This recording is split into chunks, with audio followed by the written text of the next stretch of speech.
Bonjour tout le monde, bienvenue à ce nouvel épisode du podcast Trail. Aujourd'hui, je reçois quelqu'un que Marc-André et moi, on avait déjà reçu par le passé. Ça remonte à décembre 2022, l'épisode numéro 88. J'ai le grand privilège d'avoir Jasmine Paquin, qui est kinésiologue avec moi aujourd'hui. Bonjour Jasmine, comment tu vas? Bonjour Marielle, ça va super bien, toi? Ben ça va très bien. Merci énormément d'avoir accepté mon offre de venir jaser à nouveau au podcast avec moi. J'arrive tout juste de mon voyage aux Açores avec les 16 participants qu'on avait là-bas.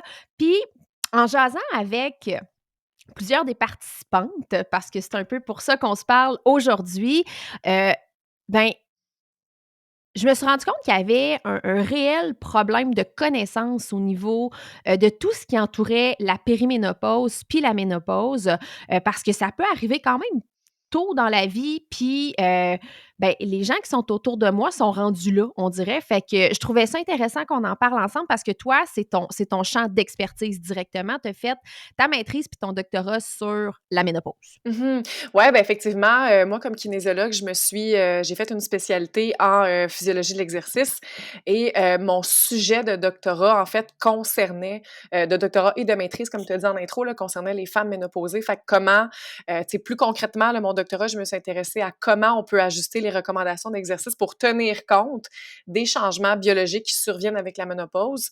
Puis est-ce qu'on peut mieux prévenir les troubles de santé métabolique dont le risque est augmenté de façon assez importante là, après la ménopause? C'est intéressant quand même. Avant d'aller plus loin, j'aimerais ça qu'on fasse juste un petit tour de définition, parce que là, on a parlé, de ménopause, il y a la périménopause. C'est quoi tout ça? Mhm. En fait, la périménopause, commençons avec dans le temps, comment ça s'inscrit. En fait, commençons avec la préménopause. La préménopause, c'est assez largement défini comme étant la période qui va précéder les changements du système reproducteur. Donc, la préménopause, en d'autres termes, peut se situer un petit peu n'importe quand entre l'âge où la femme est en âge de procréer et l'installation des premiers symptômes ou des premiers signes de changement du système reproducteur. Fait que la préménopause en soi, c'est assez large là, sur le plan, si on veut, biologique, physiologique. Il n'y a pas nécessairement En fait, c'est pas une période où on observe des changements si marqués que ça. La périménopause va être définie comme étant une période où il y a des changements dans le fonctionnement du système reproducteur et ces changements-là vont se traduire par des signes et symptômes qui sont visibles ou encore des changements observables là, sur le cycle menstruel, le moment où les règles vont apparaître, la longueur des cycles. Il y a beaucoup de variabilité là-dedans. Et bon, la péri veut dire, ben, c'est tout ce qui est autour de l'installation de la ménopause. Et de façon la définition très clinique, là, acceptée de la ménopause, c'est 1 an après les dernières règles. Donc, on dit d'une femme qu'elle est ménopausée si ça fait 1 an et plus que les dernières règles sont survenues. C'est comme si on vient dire, ben, c'est un stade où, ben, check, effectivement, les changements du système reproducteur qui mettent fin à la période de reproduction sont survenus. Puis pourquoi est-ce qu'on parle de ça aujourd'hui? Parce qu'on se dit, bon, système reproducteur, entraînement, course, c'est quoi le rapport? Mais dans le fond, le système reproducteur en fait, dans son ensemble, a quand même un grand rôle à jouer sur énormément de fonctions puis énormément de systèmes. Ben oui, vraiment. Puis c'est intéressant que tu dises ça parce que moi, ce que je remarque dans mes différentes contributions scientifiques, ma participation à différentes, soit groupes de recherche ou événements scientifiques, c'est que ben on s'intéresse de plus en plus à la physiologie de l'exercice féminine. On s'intéresse de plus en plus aux différences qu'il pourrait y avoir entre les hommes et les femmes dans la réponse à l'exercice.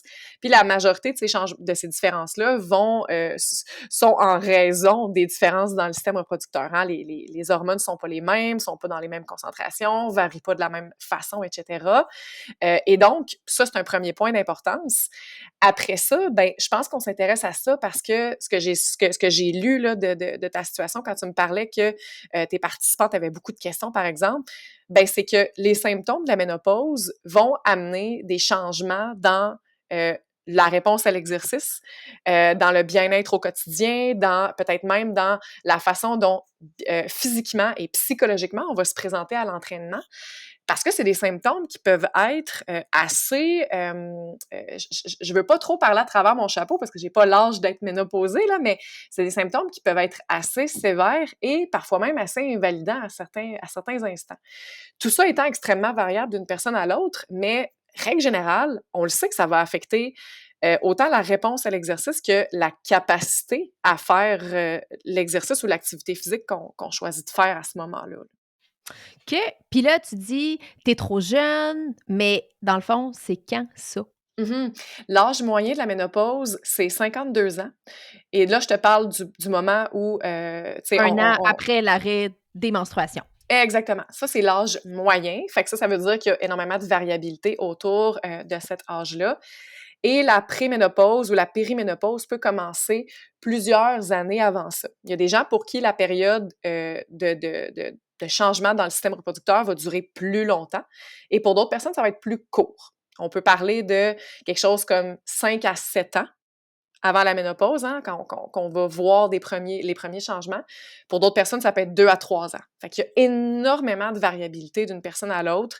La période de transition peut être relativement courte, comme elle peut être assez longue. OK. Puis comment est-ce qu'on reconnaît que ces choses-là, ça s'installe? Mmh. Je dirais de façon générale, pour être très, très spécifique là, le premier changement qu'on va voir, c'est, ben, des changements dans, le cycle menstruel. Il peut y avoir une installation d'une variabilité dans la longueur des cycles, on peut «sauter», hein, entre guillemets là, des cycles, c'est-à-dire je vais pas avoir mes règles un mois et le mois suivant, je vais les avoir. De façon générale, les premiers signes, c'est ça, c'est cette variabilité-là dans le cycle menstruel. Il peut y avoir d'autres symptômes plus généraux qui vont s'installer. On peut penser à des symptômes vasomoteurs, hein, qui vont jouer sur la capacité de thermorégulation, hein, les fameuses bouffées de chaleur. C'est parce que, le système vasculaire, hein, répond beaucoup aux effets de l'estrogène et là, si l'estrogène se met à varier beaucoup à cause que le système reproducteur commence à changer, ben, il peut y avoir des changements sur le plan vasculaire. Et par la suite, c'est sûr qu'on peut penser à différents symptômes comme de la fatigue assez importante. Certaines personnes vont parler d'anxiété même, des symptômes d'anxiété. D'autres personnes vont parler plus de changements sur le plan du système musculo-squelettique, fait qu'avoir une plus grande propension à se blesser, des douleurs articulaires, là, c'est quand même assez bien démontré que la ménopause et la périménopause est associée à des douleurs articulaires. Douleurs musculaires, fatigue musculaire, donc, tu sais, vraiment tout le système musculo-squelettique qui peut se mettre à être quelque peu fragilisé ou à, moins bien répondre à un stress d'entraînement, là, par exemple. Puis comment est-ce que ça s'explique tout ça? Ça s'explique principalement par le fait que les hormones sexuelles féminines vont jouer un rôle très, très important dans toutes les fonctions que je t'ai décrites là. Notamment, ben, le système, vasculaire. On sait que, nos vaisseaux sanguins, dépendent en bonne partie de l'estrogène pour, avoir un certain équilibre entre vasodilatation et vasoconstriction et là, ben, quand il y a un déséquilibre, quand il y a des changements là, sur le plan des niveaux d'estrogène, ben, ce que ça vient faire, c'est, ben, affecter cette fonction-là. Donc pendant un certain temps, elle s'en trouve déréglée et l'effet net, ben, c'est des bouffées de chaleur parce qu'il y a comme une redistribution sanguine et tout ça. Bon, bref, je ferai pas nécessairement un cours de, de Non! physiologie 101, Non, mais mais ouais. juste pour que les gens qui nous écoutent Mhm. comprennent que dans le fond, ces hormones-là ont un impact impressionnant sur énormément de systèmes qui peuvent amener beaucoup, beaucoup de symptômes Mhm. qu'on pourrait pas nécessairement associer à d'autres choses. Dans le Oui. sens où tu peux avoir une tendance à te blesser souvent, mais un moment donné, il y a une marge à ce que tu peux te blesser tout le temps, Mhm. à Tout à avoir fait. mal tout le temps partout, à être fatigué, à comme malgré le fait que tu apportes des changements, puis là, tu me corriges si je me trompe, là, c'est comme la lecture de la situation que j'en ai, mais c'est que si tu apportes pas de changement en lien avec la période dans laquelle tu vis, ben, ça aura pas d'impact. Même si tu te roules, même si tu t'étires, même si tu dors, ça se peut que ce soit pas suffisant parce que les changements physiologiques dans le corps de la femme sont comme trop marqués pour Mhm. que ce soit réglé juste, entre gros guillemets, par ça. Ouais, ben, je suis d'accord avec toi dans le sens que je pense que c'est de reconnaître que c'est comme si on vient de bouger l'aiguille vers, tu sais, vers la droite ou peu importe, là, dans quelle direction, sur notre espèce de tableau de bord. Puis effectivement, peut-être que je peux continuer à avoir des stratégies préventives comme me rouler, m'étirer, avoir des exercices de physio, tout ça, mais c'est juste qu'on vient de changer le niveau de risque de base de se blesser, tu sais, d'avoir des troubles du sommeil et tout ça. Fait que ça veut pas dire que certaines stratégies ne fonctionneront plus ou deviennent plus pertinentes, mais on n'est plus avec le même niveau de base de risque dans le risque de blessure, le risque de maladie cardiovasculaire et tout ça. Fait qu'effectivement, puis c'est des changements qui sont quand même assez, ben, je veux dire quand même assez, c'est des changements qui sont durables. On vient de passer dans une autre phase de notre vie, au même titre que, ben, à la puberté, je veux dire, on n'est jamais revenu en arrière, là, dans le sens que c'est des changements biologiques qui ont eu lieu, qui font juste s'accentuer avec le temps. Fait que c'est pas quelque chose dont on peut récupérer, si je peux dire ça comme ça.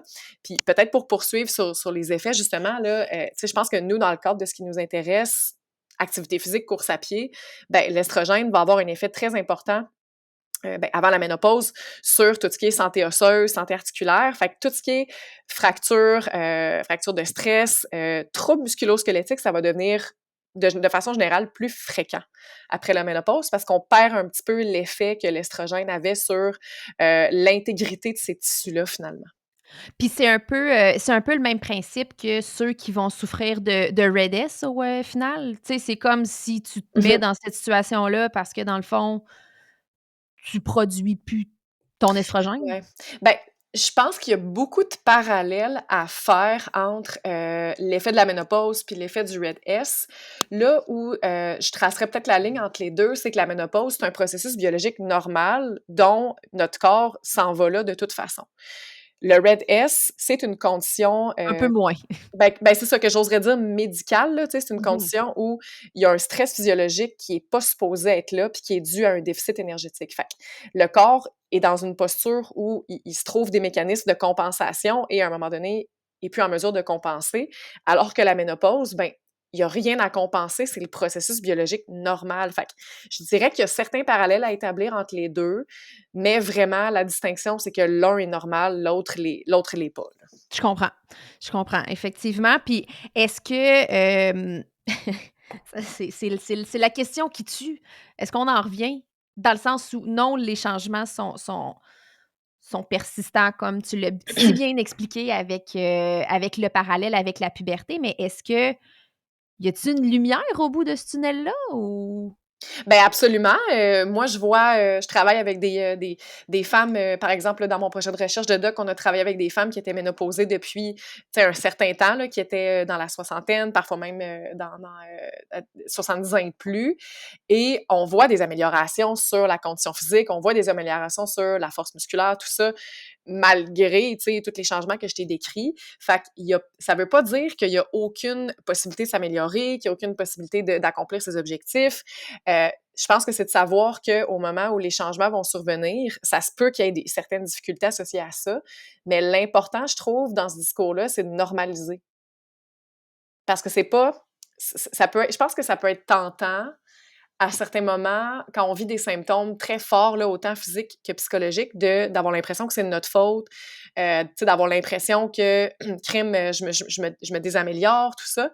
Mais c'est vraiment important de normaliser tout ça. C'est vraiment c'est difficile à vivre, je crois, selon ce qu'on me dit, mais c'est des processus biologiques qui sont normaux.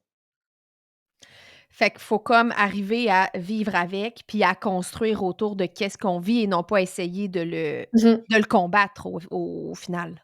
Ouais, puis oui, puis effectivement, puis peut-être que ce qui peut être encourageant, c'est qu'il y a quand même certains symptômes qui, de façon générale, vont être transitoires, hein, qui vont être vraiment plus dans la période de la périménopause, parce que là, le système reproducteur est en train de changer là. Mais quand ces changements-là ont été, sont terminés, si on veut, il y a des symptômes qui seront pas persistants. C'est juste que notre physiologie globale change, mais la majorité des gens vivront pas avec des symptômes invalidants là, pour le reste de leur vie. Qu'est-ce qu'on entend par en fait, c'est quoi ces symptômes-là? On peut parler, ben, comme je disais tout à l'heure, de bouffées de chaleur. On peut parler d'augmentation du niveau d'anxiété. On peut parler de ce que les gens rapportent beaucoup, c'est de la fatigue, là, vraiment, là, le brain fog, la difficulté à se concentrer, un manque d'énergie. Il peut y avoir même des symptômes associés à un cycle menstruel déréglé, fait que, tu sais, comme des forts segments, des crampes abdominales, ce genre de choses-là, là, vraiment, tu sais, quand tu penses à OK, là, je suis dans ma semaine puis ça va mal, là, ben, on peut avoir des symptômes associés à ça.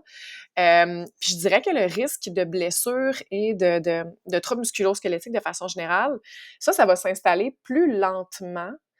C'est pas du jour au lendemain, là, je suis en périménopause, ben j'ai un risque de me blesser là, demain matin.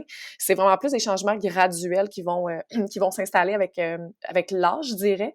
Ce qui fait qu'on observe ça plus chez les femmes dans, tu sais, soixantaine avancée, peut-être même 70 ans et plus, là. Fait que là, on se rend compte qu'il y a des changements qui s'opèrent tranquillement, on est aux alentours de la quarantaine, puis là, qu'est-ce qu'on peut faire? C'est quoi comment est-ce que tu identifies? Y a-tu moyen, en allant voir le médecin, est-ce qu'on peut quantifier des choses? Y a-tu des choses qu'on peut faire pour s'aider à juste: «OK, là, je suis dedans», dans le fond? Oui, oui, ben, il y a différents courants de pensée par rapport à tout ce qui est hormonothérapie de remplacement. Mais chez certaines personnes, ça va être très, très recommandé, d'avoir recours à l'hormonothérapie de remplacement, justement pour minimiser certains symptômes, stabiliser certains marqueurs, là, sur le plan, de la santé générale. Et l'hormonothérapie est, de plus en plus connue, de plus en plus pratiquée, donc de plus en plus, administrée de façon sécuritaire. Et il y a même des cliniques médicales privées là, qui vont offrir ce genre de service-là, avec un encadrement autour de, bon, comment ça va avec l'hormonothérapie? Est-ce que les symptômes semblent diminuer? Tout ça. Fait que ça, c'est quelque chose qu'on peut faire, tu sais, concrètement, là, sur le plan de la consultation des professionnels de la santé pour s'aider. Parce Euh, que le niveau d'estrogène, ça se quantifie-tu ça, avec une prise de sang, avec, un test médical quelconque? Oui, il y a différentes façons de le faire. Le test le plus courant, là, à mon avis, c'est le test de l'urine. Fait qu'on va aller, prendre vraiment une mesure, là, directement dans l'urine pour voir les niveaux, avec, différents indicateurs. Il est possible de le faire avec des prises de sang aussi, c'est juste un petit peu moins rapide, là, sur le plan des résultats. Fait que de façon générale, les gens vont le faire de cette, les médecins spécialistes vont le faire de cette façon-là. Fait que ça, c'est une chose. Après ça, c'est sûr que, avant d'en arriver là, il y a une certaine démarche de, bon, j'identifie mon besoin, j'en discute avec un ou une médecin de façon assez comme extensive pour savoir si moi, c'est un traitement qui peut fonctionner pour moi. Puis après ça, ben c'est sûr qu'on peut tomber dans toutes les autres stratégies, que j'appellerais non pharmacologiques d'activité physique puis d'ajustement de la prescription d'exercice pour minimiser certains symptômes. Parlons-en, parce que je pense que c'est ça qui en tout cas, de ce que j'ai entendu, c'est quand même ce qui serait, le plus ben, pas nécessairement le plus efficace, mais tu sais, qui où est-ce que tu as le plus de contrôle Mmh. sur ce que tu vis finalement? Fait que d'apporter des changements puis ben, c'est ça, de modifier un peu la façon de faire si ta façon de faire actuelle ne fonctionne pas. Ça serait quoi tes recommandations pour ces femmes-là qui sont en pleine période de changement? Mmh. La première, le 1er que je proposerais, puis, là, c'est sûr que j'ai un biais personnel, là, parce que ça a été ça mon sujet de doctorat, c'est d'inclure de la musculation. Parce que, il y a des grands changements, là, on en a pas beaucoup parlé à date, là, mais il y a des grands changements sur le plan du muscle, qui vont survenir avec la ménopause. Parlons-en. Parle-nous-en. En fait, ce qu'on observe, là, si on prend des marqueurs très, très, très cliniques après plusieurs années, après la ménopause, c'est sûr qu'on va, de façon générale, noter une perte de force musculaire assez importante. Et là, cette perte de force musculaire-là, on ne sait pas exactement pourquoi ça arrive. Il semble y avoir une espèce de boucle qui tourne, autour de ça, c'est-à-dire je perds les effets de l'estrogène sur, la physiologie de mon muscle squelettique, parce qu'il faut savoir que le muscle squelettique répond, aux effets de l'estrogène. Donc je perds peut-être un petit peu de force, un petit peu de masse musculaire. Ça m'amène à être moins active et là, je perds davantage de masse et de force musculaire. Après ça, ce qu'il faut rentrer dans cette boucle-là, c'est les symptômes de la ménopause. Est-ce que les femmes, ont tendance à être moins actives un petit peu après la ménopause en raison des symptômes, en raison de la fatigue et en raison d'une perte de capacité générale perçue, ça peut contribuer aussi. Fait qu'on ne sait pas si le point de départ, c'est vraiment biologiquement, il y a une perte de force qui est en raison de la perte de l'estrogène, ou si c'est également fortement influencé par l'aspect comportemental. L'important, si on regarde ça là, avec une vue d'ensemble, l'important, c'est que tout ça arrive et que ce qu'on peut faire pour contrer ces effets-là, c'est d'inclure de la musculation le plus tôt possible dans le processus. Et si c'est déjà fait, si on est déjà quelqu'un qui pratique l'entraînement contre résistance, c'est de maintenir, là, certainement de maintenir la fréquence. Si j'y vais 2 fois semaine, je veux au moins maintenir ça pour la suite des choses. Ouais. Puis quand tu parles d'entraînement contre résistance, est-ce que c'est juste poids du corps ou ça implique de la charge inévitablement? Sincèrement, les évidences sont en faveur d'inclure des charges externes pour aller chercher un stimulus d'entraînement qui va être un peu plus fort. C'est sûr que c'est possible d'avoir un bon niveau d'entraînement, là, une bonne intensité avec le poids du corps, mais il y a certains muscles, juste comment on est fait, là, par exemple, notre dos, ça va être très difficile d'aller travailler mon dos avec mon poids du corps seulement, là, juste en pensant à la posture que ça prendrait, là, par exemple. Fait que c'est un exemple, mais c'est sûr que les évidences vont être en faveur des bonnes vieilles, la bonne vieille muscu avec des poids, des haltères, là, c'est vraiment quelque chose qui est fortement recommandé. Puis moi, dans mon projet de doc, on a vu des effets vraiment majeurs sur, pas juste sur la force, mais aussi sur d'autres paramètres en lien avec la prévention des maladies chroniques, là. Fait que c'est quelque chose d'assez important. Ben, en fait, la force, quand même, un des déterminants de la longévité, si ma mémoire est Mmh. bonne, ça, puis le VO2 max, genre, là? Tout à fait. La force est un indicateur d'autonomie à long terme, est un indicateur de santé globale. Ce qu'on observe sur le plan populationnel, c'est que les personnes qui sont plus fortes musculairement, là, de façon générale, vont avoir tendance à avoir tout simplement moins de risques de maladies chroniques, au même titre que la capacité aérobie. Après ça, c'est sûr que ces deux choses-là se parlent. Généralement, les personnes qui ont la meilleure capacité aérobie et la meilleure force musculaire sont les personnes qui, globalement, sont les plus actives, dans plusieurs activités. Fait que mon intention, c'est pas de dire, ben, il faut faire plus de force que d'aérobie. Au contraire, c'est le niveau d'activité physique global qui va devenir important à ce moment-là. Et idéalement, ça inclut de la musculation. Parce que c'est ça, mettons qu'on s'adresse à une population de coureurs qui nous écoutent. Puis est-ce que parce que là, on parle de femmes depuis tantôt, mais est-ce qu'il y a une distinction niveau hommes et femmes là-dedans? Oui, il y a une distinction assez importante, puis la distinction à faire, ce serait dans la rapidité de la transition. C'est-à-dire que les hommes vont avoir tendance à voir des changements sur, tu sais, leur capacité physique générale, leur force et leur risque pour la santé, qui va commencer beaucoup plus tôt, hein, dans la vie adulte et qui va s'étendre sur plusieurs années.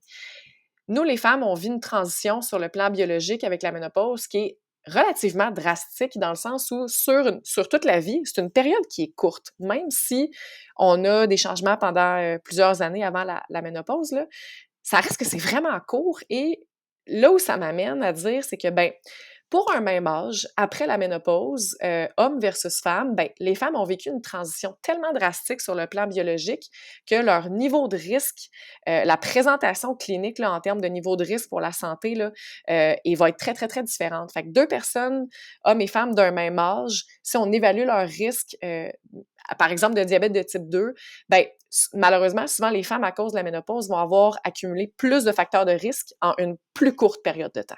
Je comprends. Puis est-ce que ça fait que justement ça a tendance à se manifester davantage chez les femmes que chez les hommes?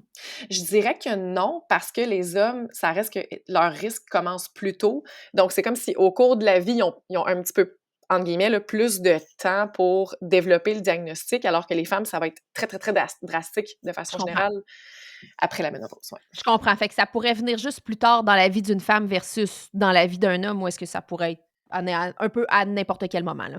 Ouais, ben, oui, c'est ça, tu sais, je dirais, il y a quand même un âge, là, chez les hommes à partir duquel le risque est augmenté. Il est juste vraiment plus jeune que chez les femmes. Là, on parle d'une dizaine d'années presque de différence, là. OK, je comprends.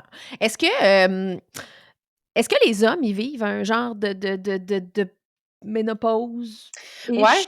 Ouais, ben, souvent on parle de l'andropause. Ouais? Je t'avoue que moi je connais moins ça un petit peu. Ben, je t'en Je voudrais pas. Ouais, c'est ça.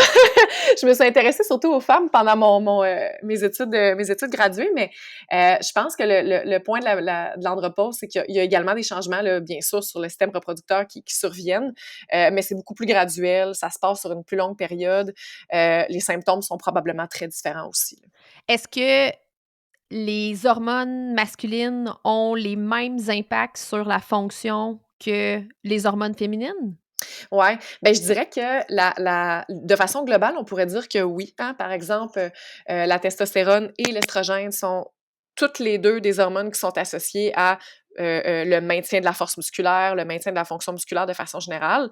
Le point, c'est que ça varie pas de la même façon. Tu sais, Je les comprends. hommes, on vont avoir des taux de testostérone très, très, très, très, très similaires d'une journée à l'autre entre la puberté et, ben, disons l'andropause, là, le moment où la reproduction est plus possible. Alors que chez les femmes, ben, il y a une variabilité qui est quotidienne très, très importante là, avec ce qu'on sait des différentes phases du cycle menstruel. Donc, c'est que la variabilité est vraiment plus élevée chez les femmes. OK. Puis dis-moi donc, tantôt tu nous parlais, tu sais, de faire de la musculation, tout ça. Mettons chez notre population de femmes coureuses, Mhm. est-ce que la course, ça remplace de la muscu? Ben, malheureusement, non. Je me doutais très bien de ta réponse, je voulais juste Ouais. que tu me la donnes. Oui, c'est ça. Ben, la course, ça remplace pas la muscu. Les 2 sont importants.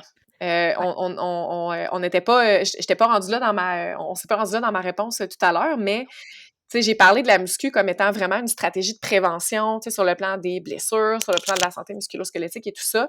Mais la course étant de l'exercice aérobie, donc qui sollicite davantage le système cardiovasculaire, ça va demeurer quand même très, très, très important pour justement maintenir une bonne santé cardiovasculaire et également minimiser certains symptômes. L'exercice aérobie a vraiment un effet très, très important sur justement les symptômes dont je parlais tout à l'heure. On peut parler de symptômes vasomoteurs, capacité de thermorégulation, donc capacité à gérer notre température corporelle et tout ça. Puis même sur tout ce qui est les symptômes de nature un petit peu plus psychologique, on le sait que l'exercice aérobie, c'est vraiment associé à des bénéfices très, très importants sur le plan de la santé mentale. Fait que c'est sûr que ça serait important de maintenir ça également. Puis de façon plus large, tu sais, moi, mon petit éditorial personnel, ça serait de dire, ben, pourquoi faudrait qu'on diminue ou qu'on arrête parce qu'on est rendu à un certain âge? Ça fait aucun sens pour moi, dans le sens où je pense que vieillir, c'est une force. Puis même qu'on le voit dans certaines épreuves où certaines personnes qui vont être un petit peu plus, tu sais, «vieilles» entre guillemets, vont avoir des très, très bonnes performances, surtout entre elles, parce que le niveau d'expérience est plus élevé, on se connaît mieux, on s'écoute plus, on se pace mieux. Fait que moi, je trouve que je vois pas de raison de diminuer ou d'arrêter juste parce que la ménopause s'en vient puis il y a des risques, par exemple, de blessures là, qui viennent avec ça. Dans le sens où s'il y a pas de symptômes particuliers, ça vaut pas la peine de faire des changements. En fait, moi, je ferais des changements qui maximisent ou qui optimisent l'effet d'entraînement. Donc l'ajout de la muscu si c'était pas déjà le cas. Oui, c'est ça, l'ajout de la muscu, puis je proposerais même de, tu sais, de poursuivre en progression. Tu sais, si la personne, je sais pas, elle a un objectif à très, très, très long terme de faire un ultra ou de faire tu sais, un marathon, peu importe, ben, de pas voir la ménopause ou la périménopause comme quelque chose qui va te freiner dans l'atteinte de ton objectif. C'est OK. quelque chose avec lequel tu vas devoir valser. Il va y avoir des symptômes qui vont peut-être être un petit peu désagréables par moment, mais en aucun cas, je verrais ça comme un signe qu'il faut s'arrêter ou qu'il faut ralentir. OK, OK, ça, c'est quand même très, très intéressant. Fait que dans le fond, il y a pas de contre-indication à continuer d'augmenter son volume d'entraînement, à continuer de faire de l'intensité, à partir du moment où est-ce que ton corps le prend bien, même si tu es rendu à 54 ans. Au contraire, l'intensité, c'est quelque chose qui est, autant pour la muscu que pour le cardio, qui est fortement recommandé, avec l'âge, là, disons. C'est sûr que, comme tu dis, on va aller s'assurer que la personne a le bagage sportif, a le bagage d'entraînement pour faire ça, là. On fera pas faire, un entraînement de VO2 max à quelqu'un qui commence, c'est certain, là, mais au contraire, le maintien d'une certaine intensité d'entraînement, c'est fortement recommandé. OK, c'est bon. Fait que ça, c'est quand même déjà une bonne chose. Donc là, c'est comme n'importe quoi au niveau de l'entraînement, tu sais, d'augmenter tranquillement sa charge, autant en muscu qu'en course. Ça serait quoi tes recommandations pour quelqu'un, mettons, qui faisait que courir, puis que là, il se dit: «Ben, peut-être que dans le fond, Jasmine a dit que la muscu, Mmh. c'était bon». Comment est-ce qu'on intègre ça? À quelle fréquence qu'il faut l'intégrer? Puis qu'est-ce qu'on doit faire comme séance? Mmh. C'est sûr que pour l'incorporation, là, de la musculation à la routine, je suivrais vraiment le principe de progression, que tu connais probablement très, très bien, et en évaluant, ben, c'est quoi la dose minimale, là, si on veut, pour avoir des bénéfices.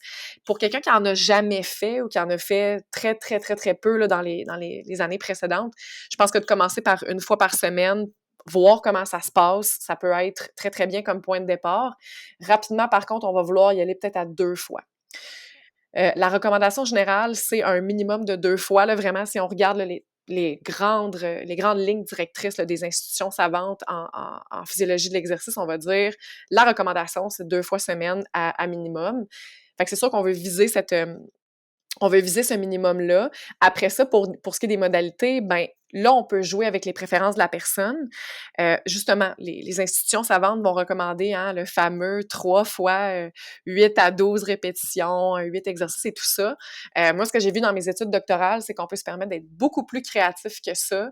On peut faire une variété là, de durée d'intensité. On peut faire ce qui ressemble un petit peu plus à de l'endurance avec des plus longues séries, tout comme on peut faire ce qui ressemble un petit peu plus à de la force maximale avec des séries plus courtes, des charges plus élevées. L'important là-dedans, c'est de suivre le principe de progression puis de s'assurer que si je travaille ma force maximale, ben, tu sais, des séries très, très lourdes avec peu de répétitions, ben, je veux m'assurer que j'ai atteint un minimum de force et d'endurance musculaire avant ça. Puis je dirais que, ben, peut-être même que l'ajout d'une composante force maximale, pour les coureurs de façon générale, là, pas juste après la ménopause, c'est vraiment recommandé, là. C'est associé à une amélioration tu le sais probablement, là, de l'économie de course et tout ça. Fait que moi, ce que je proposerais, c'est incluons une variété de paramètres, une espèce d'alternance entre peut-être un petit peu plus d'endurance et un petit peu plus de force maximale, tant et aussi longtemps qu'on touche à toute cette fourchette-là de style, de modalité. Puis j'imagine qu'en respectant comment est-ce que son corps se sent là-dedans aussi parce que, tu sais, moi, ce que j'entendais, c'est que la récupération est vraiment difficile. Oui. Fait que c'est sûr que quand tu vas jouer dans des entraînements en force maximale, c'est quand même taxant. Fait que là, ça peut Mmh. être dur quand même de jongler avec tout ça. Oui, tu as raison. Puis ça, c'est un point qu'on n'avait pas encore soulevé, c'est qu'effectivement, beaucoup de personnes vont rapporter là, au cours de la périménopause et de la ménopause, cette difficulté-là avec la récupération, un petit peu plus de courbature, hein, une fatigue qui est un petit peu plus importante. On dirait que la récupération devient plus longue. Fait que c'est sûr qu'il faut considérer ça dans l'inclusion de la musculation au plan, surtout si on a affaire à quelqu'un qui fait de la course à pied puis qui a des objectifs. Fait que j'ai envie de dire, aller voir un professionnel qui va observer cette situation-là et qui va, établir la meilleure recette, la meilleure prescription possible considérant de tous ces facteurs-là, là, l'âge, les facteurs de risque, l'antécédent de blessure et les objectifs à long terme de la personne. Parce que c'est ça, c'est pas si simple que ça. Tu sais, on le vit, tu sais, moi je le vis en tant que physio avec, tu sais, tout ce qui est gestion de la quantification du stress mécanique puis dosage de l'entraînement. C'est pas si évident quand il y a juste à gérer, tu sais, un problème de genou. Mais là, quand en plus tu rajoutes des symptômes, tu sais, oui, musculo-squelettiques, mais que tu as toute la composante fatigue, anxiété, hem récupération qui est difficile, tu sais, ça devient beaucoup à gérer quand même pour une personne qui est en plein là-dedans puis qui comprend pas tant ce qui se Mmh. passe avec son corps, là.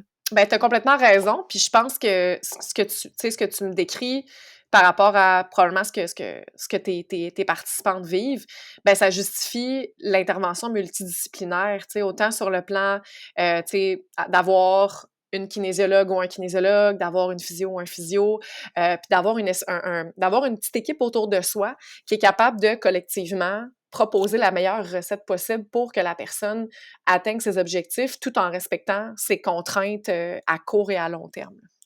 Parce que c'est ça, ça demande de l'adaptation puis des fois c'est dur de se ben, pas de se donner le droit, mais de tu sais, d'arriver au constat que ça manque d'un changement, puis il faut que tu apportes un changement. Fait que là, c'est comme de faire le deuil d'une ancienne vie Mmh. vers la nouvelle.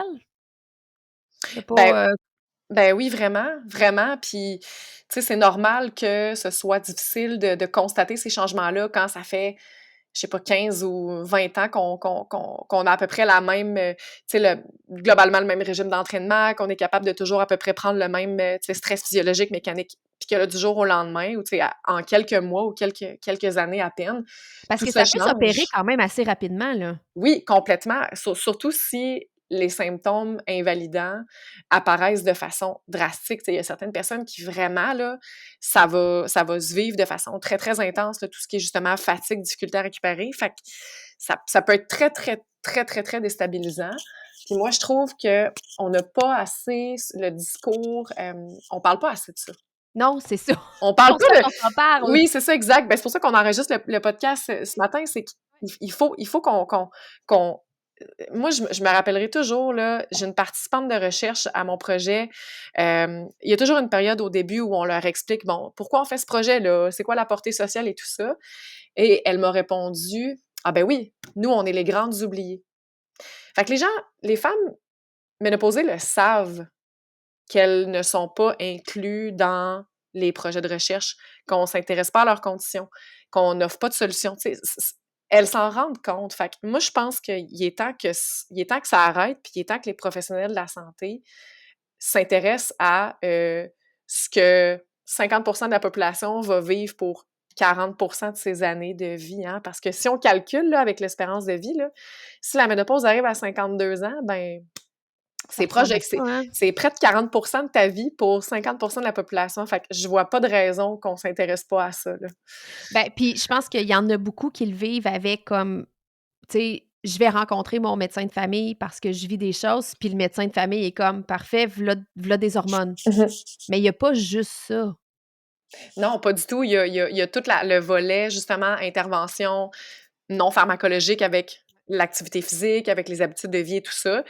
Et ben ça demande, tu sais, pour certaines personnes qui peut-être vont partir d'un point un peu plus sédentaire, c'est sûr que ça va demander des changements d'habitude de vie si vraiment on veut améliorer sa condition puis améliorer sa qualité de vie pour toutes les années qui restent, hein, parce que c'est jeune, là, 52 ans quand même, là, de mon point de vue, c'est pas vieux du tout, là. Fait que c'est sûr qu'il y a une intervention à faire de ce côté-là.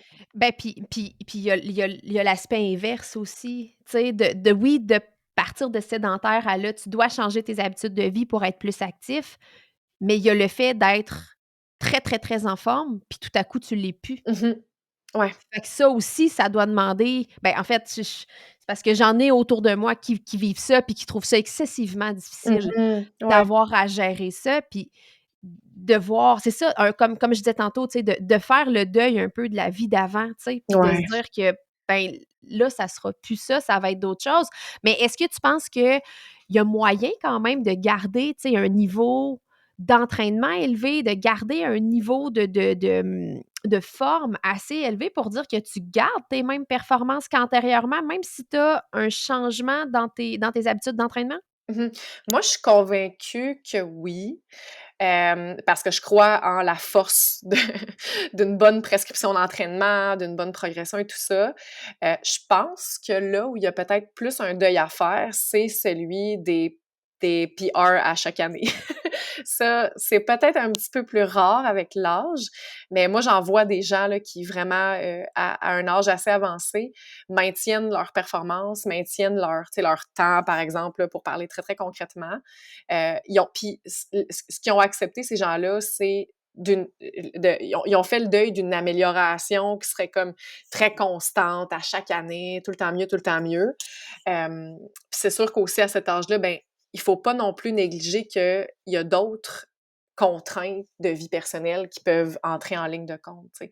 Souvent, à cet âge-là, fin de la quarantaine, début de la cinquantaine, beaucoup de personnes sont dans le pic de leur carrière, tu sais, mettons, au plan de l'avancement professionnel, tu sais, ça peut faire plusieurs années qu'on est dans une même, entreprise ou quelque chose, fait qu'on a peut-être atteint un poste un petit peu plus haut et tout ça et ben, c'est peut-être un âge aussi où les enfants sont à l'adolescence, ont des besoins qui sont différents de quand ils étaient très jeunes. Nos propres parents, de quand on est dans la cinquantaine, sont très âgés, fait que peut-être qu'on s'occupe d'eux aussi. Il y a énormément de choses. Hem, Fait qu'il faut considérer ça aussi dans la balance, puis c'est ça. Tu sais, c'est sûr qu'il y a pas de solution miracle, mais moi, j'encouragerais les personnes qui vivent dans cette situation-là à adopter peut-être une perspective plus positive de ces changements-là. Comment je peux valser avec, comment je peux faire le mieux possible avec cette situation-là. Et ça peut inclure d'accepter que certaines choses seront plus pareilles. Si je suis quelqu'un qui courait tout le temps des 100 kilomètres, peut-être que maintenant 50, c'est correct. Ouais. Ou moins que ça, ou tu sais, il y a pas de minimum, hein. Non, c'est Toutes les ça. Puis distances sont bonnes, là. ben, puis il y a pas de maximum non plus à ce Mhm. que j'entends, tant que ton corps est capable de l'accepter finalement. Oui, tant qu'on n'a pas de signaux, de drapeau rouge sur la santé musculo-squelettique, sur la santé cardiovasculaire, sur la santé psychologique, l'âge Ça serait devrait pas être perçu comme une limite. ça serait quoi selon toi les choses à faire attention justement? Tu sais, Ouais. un drapeau rouge là, pour quelqu'un qui sait pas c'est quoi là, c'est quoi qui sera à surveiller pour dire: «Ben là, faudrait peut-être que je slack la pédale là»? Mmh. Je dirais, si sur le plan de la santé musculo-squelettique, il y a vraiment des blessures qui apparaissent de façon très fréquente, puis que c'est pas des blessures qu'on avait habituellement avant. Fait qu'admettons, je me suis fait une tendinite à tu sais, à la cheville ou tu sais, peu importe, puis j'ai jamais eu ça avant, que j'ai beaucoup de douleurs associées à ça. Troubles du sommeil aussi. Quelqu'un qui aurait des troubles du sommeil, quelqu'un qui, aurait une difficulté à justement récupérer à l'aide d'un sommeil réparateur, ça, de façon très, très générale, c'est un signe de surentraînement pour beaucoup de personnes. Mais avec la ménopause, en plus, il y a des troubles du sommeil qui peuvent s'installer là, à cause des changements hormonaux. Fait que c'est Ben, sûr que c'est ça, c'était une des choses que les filles mentionnaient énormément la semaine passée parce que, ben, là, on a passé la semaine ensemble. Fait que, tu sais: «Comment est-ce que tu as dormi?» «Ben, j'ai pas dormi». c'est ça. Comme Ouais. littéralement, Mmh. j'ai pas dormi. Ouais. OK, parfait. Fait que Ouais. maintenant, on fait quoi avec cette information? Ouais, ben, s'il y a aucune résolution de la période, tu sais, s'il y a une période de manque de sommeil qui s'allonge, puis qui est vraiment qui semble y avoir aucune amélioration de la situation, je pense qu'il faut aller consulter ou il faut du moins observer, là, qu'est-ce qui semble peut-être être un petit peu trop dans notre assiette, là, tu sais? Parce que oui, ça peut être biologique, mais ça peut être aussi, ben, dans ma vie, là, en ce moment, là, carrière, enfant, entraînement, tout ça, il y en a comme vraiment beaucoup dans mon assiette, puis il y a comme un rééquilibrage à faire. Puis c'est vraiment pas facile, même pour, tu sais, je veux dire, je pense à quand j'ai écouté certains de tes épisodes, justement, sur tes vlogs d'entraînement, tout ça, puis moi, j'aimais tellement le bout où t'expliques un peu à tes auditeurs que, à un moment donné, l'assiette est trop pleine, tu sais, puis c'est vraiment pas facile de rééquilibrer ça. Ça peut arriver. Puis c'est vraiment dur. Puis moi-même, je peux pas dire que j'ai les meilleurs conseils à donner sur ça, sur ce rééquilibrage-là, parce que moi, je suis quelqu'un qui a tendance à pousser plus fort quand ça devient n'importe quoi, tu sais. Fait que On ouais. a tous un peu les mêmes problèmes, hein? Ouais, c'est ça. Mmh. Mais c'est qu'à un moment donné, j'imagine qu'on a pu puis moi, je m'en rends compte, là, puis j'ai 35 ans, là, mais on dirait qu'on a plus la même marge de récupération. C'est comme si le buffer, il est comme plus ce qu'il était, puis là, c'est comme si c'est de plus en plus petit, ça fait que c'est de plus en plus tough, puis là, tu te dis: «Ben là, faut que j'arrive à évoluer là-dedans, puis à Mmh mh. changer mes habitudes avec ça», puis comme je te dis, j'ai 35 ans, je suis pas périménopausée, puis je Mmh. trouve ça difficile. Ouais. Fait que je me dis, tu sais, quand que je vais arriver là tantôt, c'est sûr que ça va me demander énormément d'adaptation puis de résilience. Fait que, tu sais, les femmes qui sont en plein dedans, puis que, tu sais, il y en a peut-être qui sont en train de nous écouter puis qui se disent: «Aïe, aïe, aïe, c'est ça que je vis. Mmh. C'est Ouais. ça que je vis». Puis là, on dirait que il y a quelqu'un qui met des mots sur mes symptômes, sur le fait que je dors pas, sur le fait que je récupère pas. OK, parfait. Tu sais, puis ce que tu disais tantôt de normaliser la situation, ben, c'est ça qu'on fait là, parce que clairement, ça arrive à tout le Ouais. monde. Il y a Ouais. personne qui s'en sauve. Non, exact, puis c'est vraiment une situation, ben, parenthèse, moi j'ai 33, puis je trouve aussi que ma marge de manœuvre, elle diminue de plus en plus, là. Surtout, là, avec, tu sais, la fin d'un doctorat, ce genre de choses-là, là, tu sais. Puis à un moment donné, des affaires de vie d'adulte, il y en a toujours de plus en plus, tu sais, ça on va pas reculer, là, malheureusement. Non. Mais effectivement, tu sais, je pense que, comme tu dis, c'est comme une situation auquel on peut pas changer grand-chose. C'est le cours des choses sur le plan biologique. Puis, ben, ça va vraiment sonner un peu wouhou, mais d'arrêter de résister. Mais écoute, On je peut trouve pas que on peut pas résister à ça.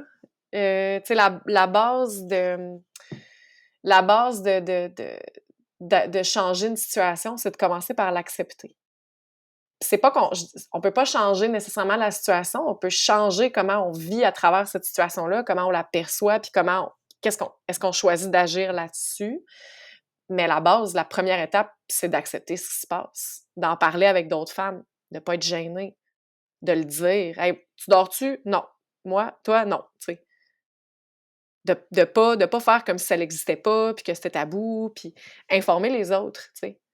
Quand il y a quelqu'un qui pose une question, qui fait un commentaire sur la ménopause, ben non, c'est pas ça. C'est pas ce que la majorité des gens pensent, puis c'est pas aussi simple que ça, puis c'est pas aussi facile que ça, puis c'est pas anodin, tu sais.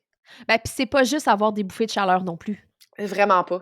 Parce que C'est un des symptômes, mais je pense que c'est l'affaire qu'on tu sais, qu'on moi, je me rappelle, ma tante était en ménopause, en fait, probablement plus en périménopause versus l'âge à laquelle elle était. Puis, tu sais, la seule affaire que je savais ou je notais, c'est, ben, ma tante a des bouffées de chaleur. Ouais, C'est tout. ouais. La ménopause, c'est ça, c'est avoir des bouffées de chaleur. Mmh. Fin. Ben, c'est comme le symptôme le plus, tu sais, comme typique dans le sens que c'est ça que les gens vont dire, vont parler, puis c'est parce que c'est quelque chose qui est tellement ça peut être tellement visible à l'œil nu, tu sais, quand tu te mets à avoir chaud littéralement, là. Je sais pas si tu as vu, j'ai vu sur Instagram une petite vidéo, là, un reel d'une dame qui est dans un stade de football le soir. Puis c'est une dame qui a pas de cheveux. Elle a le coco rasé. Puis tu vois juste qu'il y a de la steam qui sort de sa tête. Ah ouais, hein? Parce que c'est comme, regarde, ça c'est une, là, on a des Ça, c'est une symptômes bouffée de chaleur. vasomoteurs là, puis vraiment, là, tu sais, c'est comme le soir, fait qu'on voit super bien la vapeur qui sort, là, puis c'est vraiment comme, puis tu sais, ce qui est drôle, c'est que dans la vidéo, la madame est juste là, puis elle a juste l'air d'avoir du fun, puis elle rit, mais tu sais, c'est comme, ça se passe là, là. Ah Ouais. ouais, hein? Mhm. Ben, c'est ça, tu sais, mais c'est pas juste ça, puis juste de prendre conscience qu'il y a d'autres choses qui entourent ça, puis que ce qu'on vit, ben, ça peut s'expliquer Mhm. de cette façon-là, puis que, ben, ce qui est à faire, c'est d'apporter des changements en fonction de comment est-ce qu'on se sent. Puis ça, c'est vrai, là, tu sais, on parle de périménopause, de ménopause, sauf qu'en même temps, c'est la même affaire pour tout, là, que tu aies 55 ans ou que tu en aies 25, au final, quand il se passe quelque chose, tu devrais amener un changement Mhm. pour que tu restes dans ton état d'homéostasie, là, tu sais, que tu restes en vie au final, puis que tes systèmes fonctionnent adéquatement, tu sais. Tu es fatigué, tu dors, Mhm. tu slacks, tu sais, comme ça devrait être ça aussi, je pense, Ouais, là. ouais, vraiment. Puis je pense que c'est aussi de se questionner sur, bon, ben avec tout ça qui se passe, ça veut dire quoi maintenant le bien-être pour moi? C'est-tu Oh, important pour moi? Grosse question, hein? Tu sais, oh. c'est-tu important pour moi de continuer avec mes objectifs de course? Oui, parfait, on va dans cette direction-là. Est-ce que je réévalue la place que ça prend dans ma vie puis la façon que j'aborde ça? Ça peut être ça aussi. Puis je pense qu'un point important, c'est de reconnaître que c'est pas de notre faute, tu sais. Je pense que nous, les femmes, on va avoir, tu sais, je veux vraiment pas généraliser puis perpétuer des stéréotypes, loin c'est vraiment pas ça mon intention, mais si je pense à moi-même, moi, j'ai tendance à penser que c'est de ma faute si je manque de concentration, si je suis fatiguée parfois, si j'ai des douleurs, si j'ai de la difficulté à récupérer. Puis après ça, je regarde mon calendrier, puis ben gadon, je vais être dans ma semaine la semaine prochaine. Tu sais, fait il y avait des choses, des processus biologiques qui se passaient, puis moi, j'attribuais ça à des erreurs de ma part dans, tu sais, mon quotidien, mes habitudes de vie. Tu sais, fait que c'est de reconnaître c'est pas parce qu'on est fautif de quelque chose, Fait que c'est pas nécessairement de ta faute, pas du tout. directement du moins. Mhm. de la faute de ton corps, mais pas nécessairement la tienne. Là, effectivement, le corps physique en a choisi autrement, là. C'est ça, Oui. exact. Fait que là, mettons là, qu'on wrap ça puis qu'on se dit, c'est quoi les meilleurs conseils d'entraînement que tu donnes à ces femmes-là? Fait que là, on a parlé de muscu Mmh. au moins 2 fois par semaine avec, soit un entraînement en endurance, soit un entraînement en charge maximale. Est-ce que, tu sais, temps de repos, pas temps de repos? J'entendais des affaires où est-ce que justement, tu sais, les périodes de repos étaient quand même assez importantes, Mmh. dans cette période-là pour pas te cataboliser, dans le fond? Ouais, ben, c'est sûr que là, tu parles-tu plus des temps de repos entre, mettons, les Ouais, séries? Ouais, ouais, c'est ça. Ben, ouais.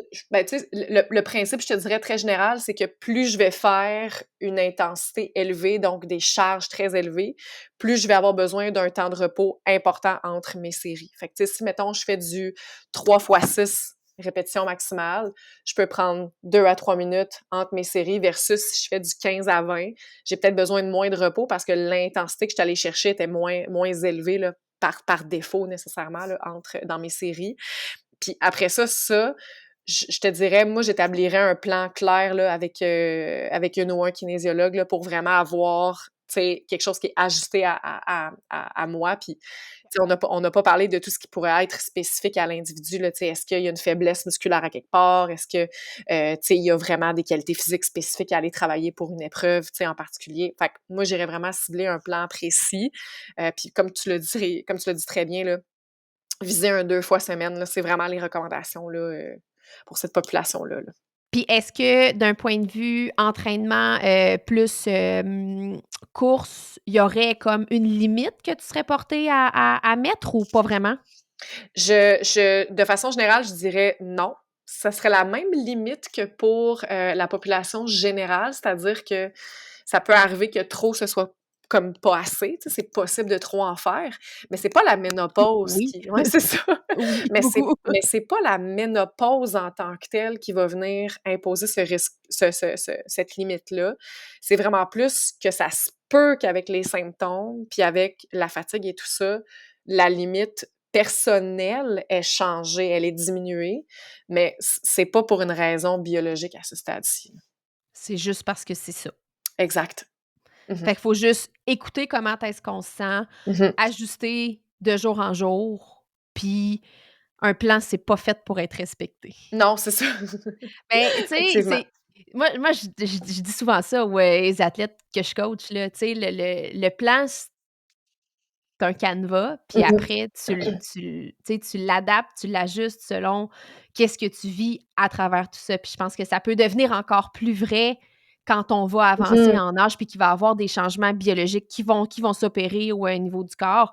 Fait que si on prend déjà l'habitude tôt dans la vie d'ajuster son entraînement en fonction de ses signaux de fatigue, de ses courbatures, de ses petits bobos, de ses sensations, ben Mmh.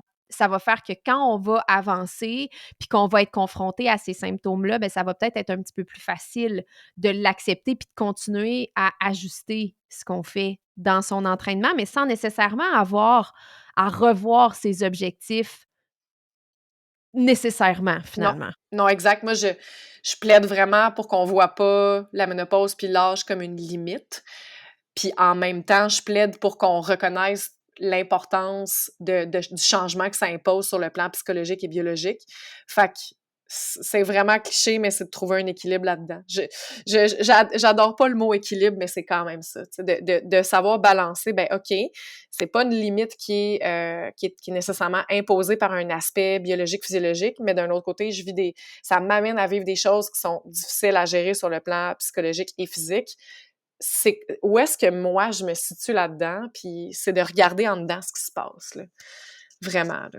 Fait que messieurs qui vous vous êtes rendus jusqu'ici, malgré le fait que ça ne se ça ne s'appliquait pas tant que ça à vous, ça vous permettra quand même de comprendre par où votre conjointe, par où vos amis, par où votre entourage va passer ou est en train de passer, puis de peut-être revoir comment est-ce qu'on adresse les choses. C'est pas une question d'être lâche, c'est pas une question de: «Ah ouais, mobilise-toi, puis ah ouais, pousse-toi». Tu sais, c'est pas nécessairement ça. Tout à fait, tout à fait.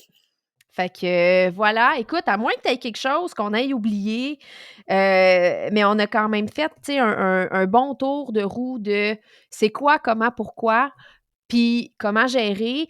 Puis est-ce que tu aurais, des idées de recommandations où est-ce que les femmes peuvent aller voir? Parce que je sais pas, tu sais, c'est tellement spécifique tu sais, l'entraînement, tu sais, Mmh. ce qu'on fait, le trail, l'ultra trail, tu sais, c'est moi, mon médecin, je vais y parler de ça, puis elle va faire: Quoi?» Ouais. Tu sais, Ouais. elle quand j'étais enceinte, elle comprenait pas ce que je faisais, elle comprenait pas pourquoi que je faisais ça, puis elle me disait juste: «Mais arrête de faire ça!» De t'entraîner? Ben ouais, Oh my god, c'était ça. ouais. Mais tu vois, moi, ça, je trouve ça extrême. Tu sais, tu trouves pas, Marie-Ève, que c'est un peu trop d'être allée monter la montagne hier? J'étais comme: «Ben non, Ben dans le non, fond, j'ai non, marché, tu sais. monter la montagne», tu sais? Fait que Ouais. Ben je m'attends à ce que ce soit un peu le même principe quand on arrive dans l'autre spectre de la vie, que là, ben, le médecin te fasse juste te dire: «Ben mmh. arrête, arrête ce que tu fais, Ouais, ben, j'aurais envie de plugger mes collègues, de la clinique fais-le, Elive. Ouais, fais-le». la clinique Elive Hormonothérapie, qui est une équipe médicale, de médecins spécialistes et de personnel infirmier dans les questions de la santé féminine et ils ont un volet Elive Ultra qui est vraiment tout ce qui est, femmes en endurance et là, on peut je pense que vraiment ils vont pouvoir adresser tout ce qui est problématique, ben, en lien avec le RED-S comme on a parlé tantôt, mais également avec les changements hormonaux qui viennent avec la ménopause. Fait que moi, c'est vraiment des gens vers qui je me tournerais, la clinique Elive, qui ont une pratique à distance là, si nécessaire là, à travers le Québec. Merveilleux. Fait que si vous avez des questions, je pense que c'est une bonne ressource à contacter, pour vous aider à comme cheminer là-dedans, puis à trouver des solutions si jamais les solutions vous viennent pas. Tout à fait. Mmh. Mmh. Jasmine, merci énormément pour toutes ces informations. Je l'apprécie beaucoup, puis d'après moi, il y a quelques personnes qui nous écoutent qui vont être aussi, contentes d'avoir eu accès à tes connaissances. Fait qu'on se dit à une prochaine parce que je pense que j'aime vraiment ça de parler. Moi, j'avais beaucoup aimé quand on s'était parlé, en 2022. Fait qu'on trouvera bien une occasion de réitérer. Cool, ben merci pour l'invitation. C'était vraiment le fun comme discussion, puis j'espère que ça va toucher, tes participantes puis d'autres personnes dans ton entourage, dans tes auditeurs. D'après moi, oui. Fait que merci beaucoup tout le monde d'avoir été là et on se retrouve la semaine prochaine pour un prochain épisode. Ciao!